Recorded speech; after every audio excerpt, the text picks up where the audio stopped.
Hello and welcome to my kitchen. Today I will be preparing two South Indian recipes. One is almond chutney recipe and the other one is sambar recipe. Chutneys are basically a spicy condiment which goes very well with idli and dosa or to complement any Indian dishes. On the other hand, sambar is basically a lentil soup with vegetables and a certain blend of Indian spices. Every household has different ways of making sambar and chutneys, but today I will show you how I prepare in my kitchen. Let's go check out the ingredients for almond chutney and the sambar recipe. For the almond chutney, I will need half a cup of almond, which I have soaked it in water for around 2 to 3 hours, and I'm going to discard the water for grinding. And I'm going to use curry leaves, around 2 to 3 green chilies, 1 clove of garlic, 1/4 inch of ginger, salt to taste, half a cup of cilantro, and lime at the end. And for tempering, I will be using oil and dried red chili, some mustard seed, asafoetida later on. For the sambar, I'm going to use 1 cup of split pigeon peas, that's called tur dal. I have washed it here, and I'm going to use some vegetables. I'm using bottle gourd over here. You can use any kind of squash, 1 tomato, 2 cloves of garlic, 1 carrot, few curry leaves, and 1 medium-sized onion, and cilantro for garnishing at the end, salt to taste. I'm using jaggery over here, 1 teaspoon. If you don't have jaggery, you can always use 1 teaspoon of sugar. Over here I have half a teaspoon of tamarind paste. You can always use lime or lemon juice instead of tamarind paste. And over here I have some dry spices which I'm going to roast it and blend it. But if you don't have these dry spices, you can always use sambar masala, which could be bought from the store itself.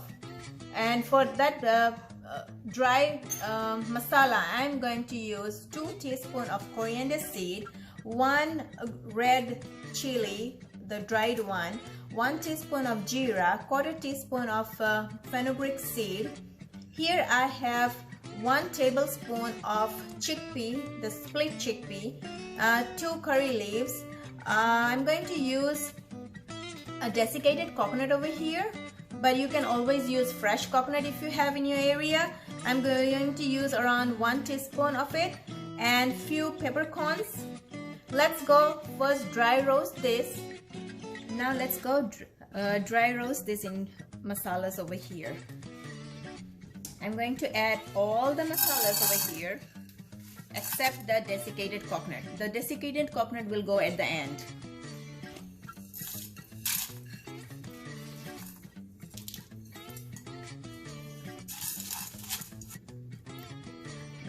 You can always make this like a wet masala too, by using oil and then water over here and then grind it to a fine paste. But I'm not doing that because if there is a leftover, I can always store it and use it later in my recipe. So now it has been dry roasted completely, and now I'm going to just add the desiccated coconut. I'm going to let it cool down completely, and then I'm going to grind it into a fine powder. Before I make the chutney, I'm going to just boil the dal first using my pressure cooker over here. So in it, I'm going to put a little bit of turmeric powder and 1 teaspoon of cumin seed, and then I'm going to add 2 cloves of garlic over here, and I'm going to pour water.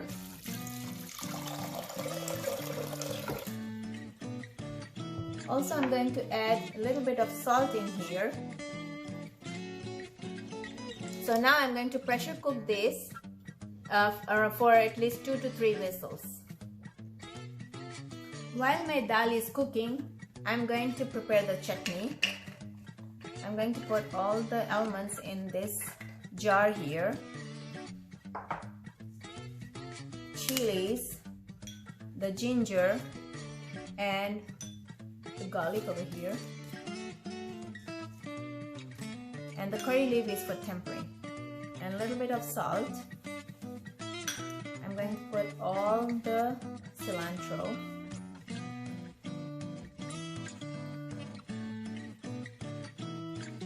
Squeeze in some lime. And I'm going to add a little bit of water to help it grind.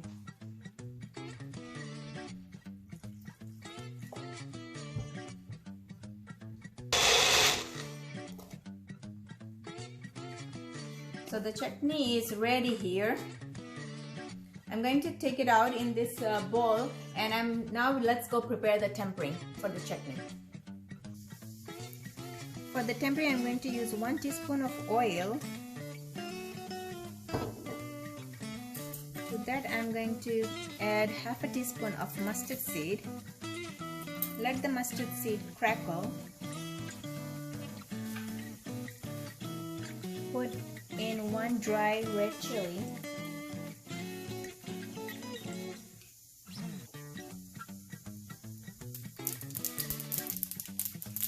Around 1/4 teaspoon of asafoetida, that's hing, and 4 to 5 curry leaves. The tempering is ready, so now I'm going to pour it over the chutney here and give it a good mix. So the chutney is ready to serve. Let's prepare the sambar now. The roasted masala has been cooled down completely, so now I'm going to grind it.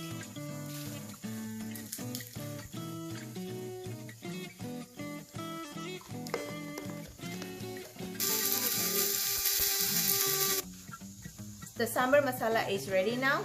As I always said, you can always use the store-bought masala too, but I'm going to use both. You can always save this masala into your refrigerator for at least 1 month, and you can use it anytime of whenever you want to use it. So in this pot, I'm going to use 2 teaspoons of oil.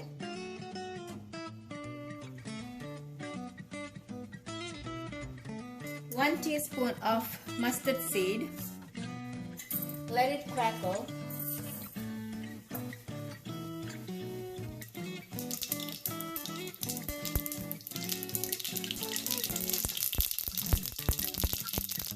I'm going to put onions,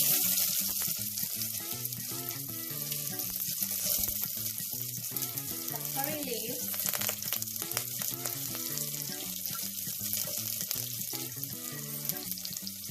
asafoetida, around half a teaspoon,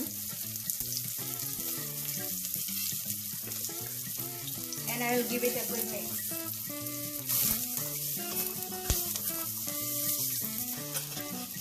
The onion seems a little brown here, so now I'm going to put all the vegetables. The carrots goes in, the bottle gourd goes in, the tomatoes goes in. You can use any kind of vegetables. I don't have the drumstick, the Indian drumstick, that's called the moringa sticks, but you can use that if you have it in your home. Give it a good mix. I'm going to put a little bit of turmeric powder.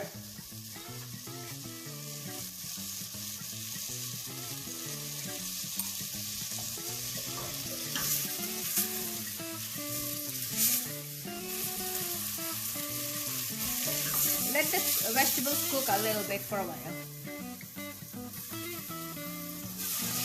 I'm going to add around 1/4 cup of water now and let it cook further. The vegetable seems 3/4 done here, so I'm going to add a little bit of salt. To this, I'm going to put my homemade masala here, around 2 teaspoons. Also, I'm going to add the store-bought masala, that's 1 teaspoon here. And I'm going to add the dal here now. My dal has cooked completely, but I don't want it to be more mushy, so I'm just going to add like this here.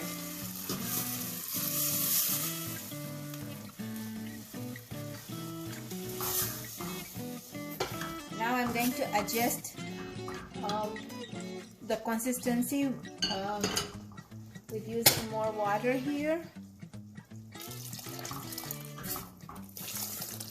and let it come to a boil now. The sambar is boiling for at least 5 minutes now, so I'm going to add a little bit of jaggery. You can use 1 teaspoon of sugar to it, and now I'm going to put half a teaspoon of tamarind paste. You can always use lemon juice, or if you have tamarind pulp available, you can always use that, and you can make it according to your taste. The sambar should not be too sweet. I have used jaggery just to balance the flavor of it. Now I'm going to add some cilantro and let it boil for 2 more minutes further. I'm going to add around half a cup of water more, and then I'm going to adjust the consistency.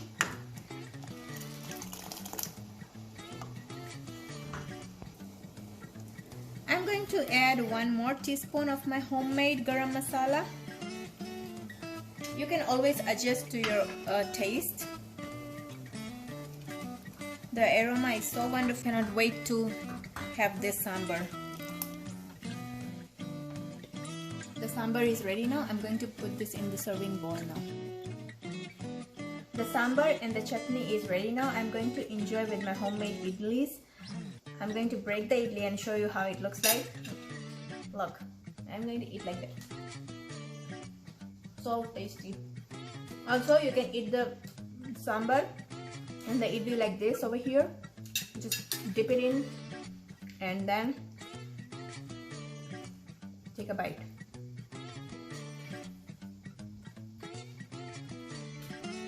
This is so tasty. Please try this recipe. I'm going to also upload my idli batter recipe. Also, please check out the description box below for the detailed recipes of the chutney and the sambar. If you enjoyed watching today's video, then please do like, share, subscribe to my channel, and don't forget to press the bell icon so that you don't miss any of my uploads. Thank you for watching. See you soon with a great new recipe. Bye.